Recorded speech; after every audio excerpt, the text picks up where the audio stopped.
Festival 2010. I've got Dean and Kane from Hungry Kids of Hungary. How are you? Good, thank you. Tired. Yeah, you just played your set. How did it go? It was good. It was cool. There was a nice crowd, and everyone was happy and having fun. So. I saw you jumping around, lots of energy. Yeah, it takes it out of you. I'm all dusty. I'm just looking. I've got dust all over me. Oh, look, you look fine. Don't worry about it. Now, first, I've got to say, great name. Whose idea was it? It was a friend of ours. He's got a lot of names for bands. We just took the top name, and we didn't have a band name for our first show, so we grabbed that one. What did you do? Like have a whole bunch of band names in a hat and just pull one out? I didn't even come to that. The other suggestions were just so terrible that we couldn't even. So like, if you think band names worse than Hungry Kids of Hungary. It's a pretty bad. It's catchy. I mean, people remember it. Absolutely. Well, the minute that I heard it, I was like, "Oh, Kids of Hungry. That's cool. I want to get to know these guys." It divides people. Everybody loves the fun. Well, maybe not everyone. Have you actually ever been to Hungary? No, never. You should go and see Budapest is beautiful. You should go and just see how your music is received over there.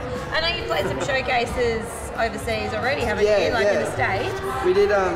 We did a trip overseas we did LA and New York and went over and did London and the Great Escape Festival in Brighton over in the UK. Yeah. So. How did you find your music was received over there? Amazingly. Everyone was really, really cool. Good crowds, good response, good fun. Yeah.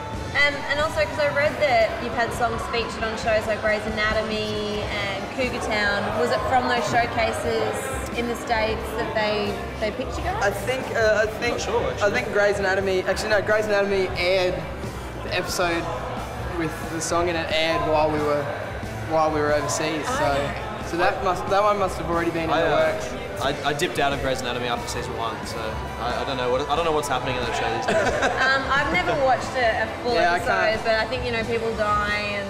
There's people called McDreamy. For good reason. McDreamy and McSteamy, that's one thing I do know. So you watch the ads then? There's lots of laughter and tears. I watch the men, put it that way. Talent. So tell me how you guys formed. We formed in 2007. Yeah. In 2006 I was living in London. Ryan, the drummer, we sent some demos to each other. Ryan introduced me to Dean. So Via Dean and I. The interweb. So we're an internet band in some strange way. The first time that Kane and I met was at our first rehearsal, so it was sort of We didn't know each other at all from a bar side, but it worked out really well. What was that first meeting like? Did you click immediately?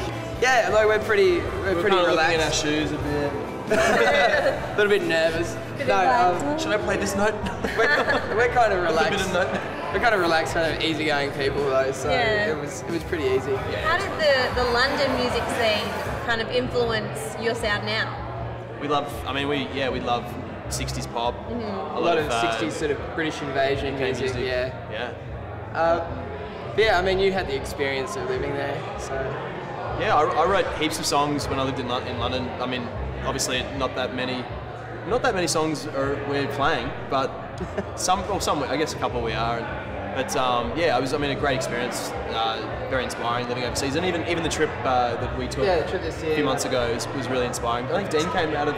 I came out of it with like 3 songs out of the overseas trip. I got back and there was 3 songs sort of newly formed. So that's really cool. When you were living in London, were you working as a musician or just doing I wasn't. odd jobs? I was working in corporate health of all things, and but it's the most bludgiest job ever. So I had heaps of time to write and pursue your use actual my little 4-track and It's funny because I got all the demos that Kane was sending from London, and he was in a little flat and with like neighbours who wouldn't have appreciated too much noise, so he was essentially whispering instead of singing. Whisper demos, But you can still tell that the songs were good. I mean, that's why I joined the band. So apart from Coaster, what other festivals have you been playing and have you got coming up? The first festival we ever played was Big Day Out, which was really sort of surreal. That was awesome. It was kind of scary, actually. Was that this year? That was start of 2009. So okay. It was crazy. It was crazy because we'd only sort of been around as a band for a little while, and we sort of won the opportunity to play there, and it was full on.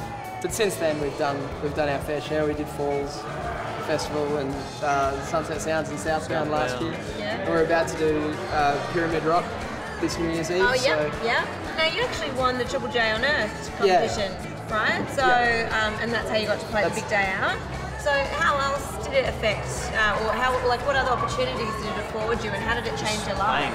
Playing interstate, we were able to go play in Sydney or Melbourne, and have some people there to play to. Yeah, being a national radio station, just the exposure that Triple J gives you is sort of priceless. Yeah, absolutely.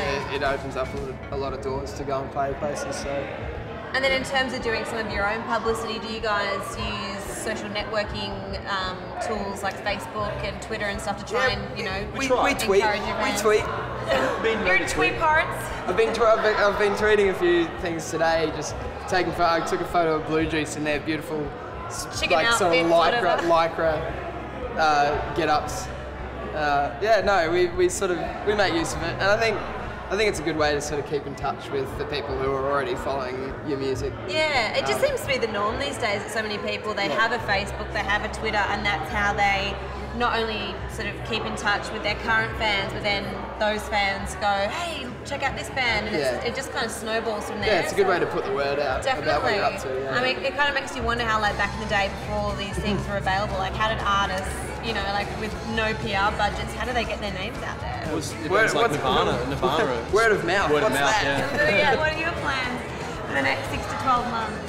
Our debut album, our first full length, comes out, and we kick off our national tour in support of that. Yeah. And it's huge. We're doing 18 shows around the country, and we're going just about everywhere. So. What's your album called? The album's called Escapades. I will be getting it, definitely. I saw you guys up on stage having a ball. Loved what I heard, so I will definitely be getting that album. You guys best be doing the same thing as well. Well, thanks so much for chatting to BPM, and congratulations on everything you've achieved so far. And I'm sure the next year is going to see even bigger and better things for you guys. So congrats, and hopefully we'll get to chat again. Thank you very much. Thank you very much.